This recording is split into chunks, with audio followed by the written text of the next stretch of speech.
Outskirts of the city, and where we're standing at was the outskirts of the city from in the 1833 time period.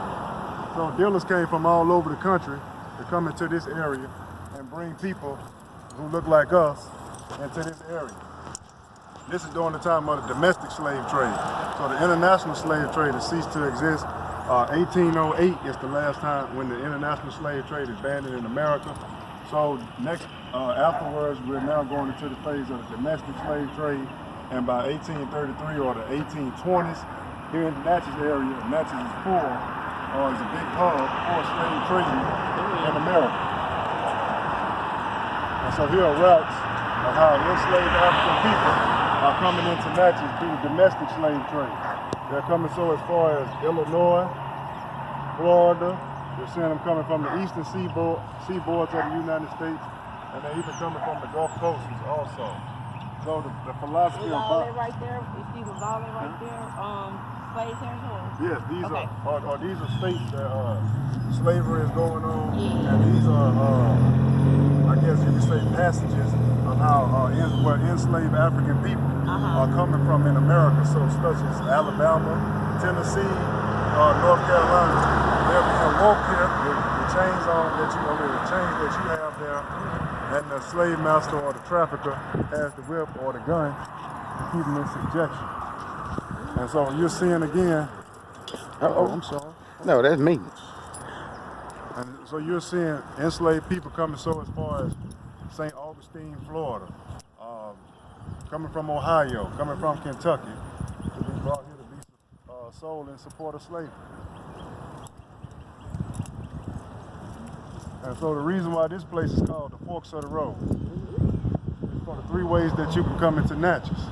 So if you were an enslaved African person and a dealer had you, and you were coming from, say, New Orleans or Florida or the Gulf of Mexico somewhere, you'll be walked or transported down St. Catherine Street as the cars are going this direction. This is the southward direction of Natchez. And so enslaved African people are being walked in the direction we're being walked into the market. Okay, if you came from the north, where these cars are coming from, this road wasn't here at that time.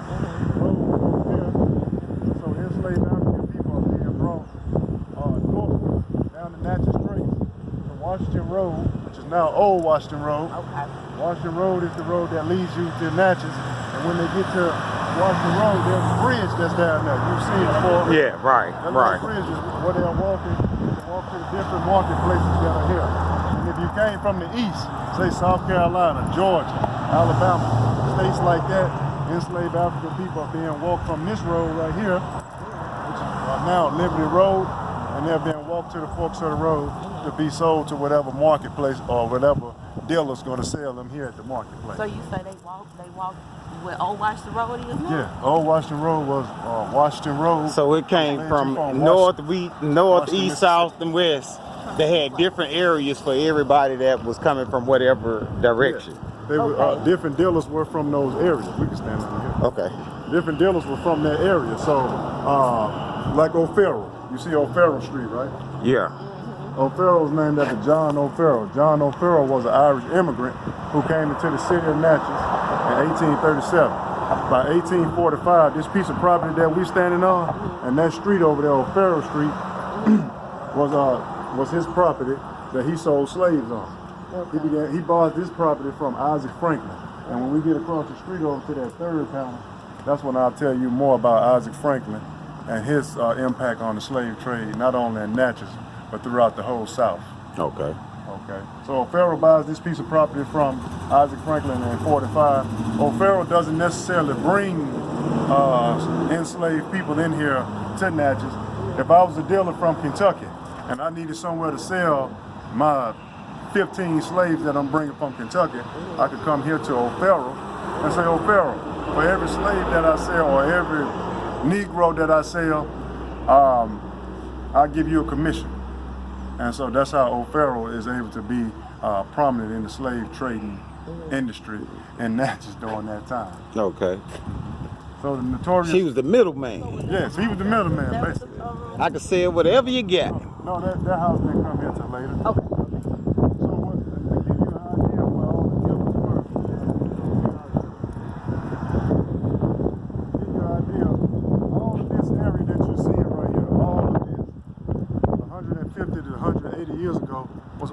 marketplace for the selling of our people. So not enslaved people at that time are not being auctioned. They're not being auctioned here at the forks of the road. It's similar to if you were to go to, let's say, Walmart was right here, Target here, Kmart here, Sam's Club over there. You can go to either one of those. Come right here. Okay. You can go to any one of those and get cosmetics. You can get health, whatever you need. So the same thing was here. If you came to the forks of the road, and if you needed a field hand, and say Thomas James, who's from Virginia selling slaves here, you say, Thomas James, I need a field hand. And he'll come out and bring them out there and say, these are all the field hands I got. Pick your choice. How much you want? So here's a list of the dealers who came into Natchez. And a lot of the area planters here in the city of Natchez, this was their motto: buy more Negroes to raise more cotton, to buy more Negroes to raise more cotton. And this is what helped make Natchez into the fourth richest city in America during the antebellum period of time, which antebellum means pre-Civil War. And are you familiar with the book or the movie 12 Years a Slave? Right. Solomon Northup is the main character in that movie, right? Or that book. Also in that, Solomon Northup is sold by a man by the name of Theophilus Freeman. And if you can look right here, you see Theophilus Freeman of New Orleans. He's also selling enslaved people here at the forks of the road marketplace. So it's a possibility Solomon Northup could have been walked right through the forks of the road before he was There's most likely. sent down to Yeah, right. Okay. What's up, man? What's up, Greg? Oh, no, I'm on the tour now. What's up, brother? But I'll be back. Hey, I'll be back at the building. I witnessed to the Negro trading here at the forks of the road. This was about a man by the name of Felix Eugene Houston Hassel, who owned a house or lived in the house near the forks of the road. And in his narrative, he talks about what will go on here at the forks of the road. Primarily in this paragraph right here, he writes about that the forks of the road is not the site of a working of an auction. It's the site of an open market. So if I need to buy slaves, I buy slaves. I need to buy fruits, vegetables, animals, I buy those. And each dealer has a price.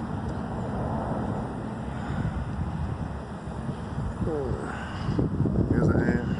Even with runaways, we have runaways in Natchez. And this is an ad for a runaway named Wash. And I think if you recover Wash, you'll get $25. And Wash can read and write. So, you know, he's dangerous. $25 is a lot of money back then, Yes, though. indeed. So they was looking for him? Yeah, he was a runaway. He's a runaway. And they put an ad out. And if you found him, they put an ad out about, come to the forks of the road if you find Wash. Okay. You find more information out about him. And if you catch him, bring him up to the forks of the road. We got $25 waiting for you. Okay. So when you came here to the forks of the road, different marketplaces were, to give you an idea of what the markets were. So we're standing there right here, in this vicinity here. This was the marketplace of Thomas James and John James from Virginia. Over here where this house is, in that vicinity, that's where Griffin and Pullum from Kentucky were. Okay. Over where my building is, and that house, those houses, Stonehurst houses, that's where Robert Elam from Virginia, he sold slaves there. So, talking about where we at now? Yeah, Stonehurst. Yeah. That's where Robert Elam had his Man. marketplace at. Hold on, stop the press. That'll explain why those shadows. Why I be feeling people Yeah. know me in the rain, and That's why you see and I'm like, we live there. So these shadows that we see, or have I be feeling energy from that place is the reason. That's where the market was at. Yeah. That's where Elam had his. Yeah. I knew it. And I had that feeling. I knew that. you had Blackwell, Murphy, and Ferguson were over here. They were from Kentucky. And the notorious the kingpin dealers, as we walked down here, were Isaac Franklin and John Armfield. And they made so much money from selling slaves, from the slave trade. They retired from it. Yeah. They retired from selling slaves. They're kingpins. Yeah, this tells more about them here. They began selling enslaved people as early as 1819 in Cumberland, Ohio. By the mid-1820s, they're here in the Natchez area. And they are the reason why. They are primarily the reason why the forks of the road came into existence. When cholera breaks out in the city, and a lot of the enslaved people are coming into the city being infected with it, they're dying, right? And so Isaac Franklin, what he's doing is taking the bodies of the ones that are sick, throwing them into the ditches of Natchez where people drinking water. Okay. And the water's people starting to drink water with cholera in it. Okay. And that's why the city officials say, hey, selling the slaves, it got to move from here. Y'all got to move that to the outskirts. Okay. People being sick is getting into the water. They don't have technology or medicine how they have now. So that's why the forks of the road comes into existence, primarily because of these two men. Isaac Franklin builds 5 plantations in Louisiana and Tennessee. One of his most notable plantations is at the Angola plantation. And now it's the Angola State Penitentiary. It's still a plantation. Yes, the same concept going on. Yeah. Yep, the same thing. They grow everything and all kinds of stuff. And this is how Franklin and Armfield would bring enslaved African people here into Natchez, just like any other dealer would. And that's the example of a slave coffin. Their headquarters was 1315 Duke Street, Alexandria, Virginia. Now this is the site of the Urban League. Yeah, I read that. At Alexandria, Virginia. There's a brother up in Alexandria, Virginia named John T. Chapman. And he gives tours, similar to, I guess, what I'm doing here in Natchez. And he posted a picture up there he was at the location of Franklin and Armfield. And so what I did, I said, look, man, I sent him a picture of this. I said, and he talked about how they sold slaves in Natchez. And I said, well, look, I'm at the location where they sold slaves in Natchez. And possibly one day put together a tour from Alexandria, Virginia to Natchez to show the whole, to take the route that the enslaved people will walk from Alexandria to Natchez. Now, I ain't walking from Natchez to Alexandria. Right. Or vice versa, but it'll be a good tour where we can teach slavery and different aspects of black life from Alexandria to Natchez. And so Natchez is in the center of slavery. And at one time here in Natchez, a lot of the people who owned the antebellum houses said, oh, there were no slaves in Natchez. Yeah, They were just happy servants. Now I'm gonna put them shackles back on. We treated like family, and we never eat crumbs off the table. And you know they got that out the Bible? What? That you know when the Messiah told the lady that it is not good to give crumbs to dogs. Well, food to dogs. And she said, I know, Master, but even the dogs will eat the crumbs off the table. Yeah. So it just got in reverse. It happened in reverse. This is the top part. Oh, I'm sorry. Okay. There we go. Okay. So it went on. Let me take this off. You had to go around like that. And was this at the back? No, it's like right there. It's in the front. It had one of them little things to slide. Yes, yeah.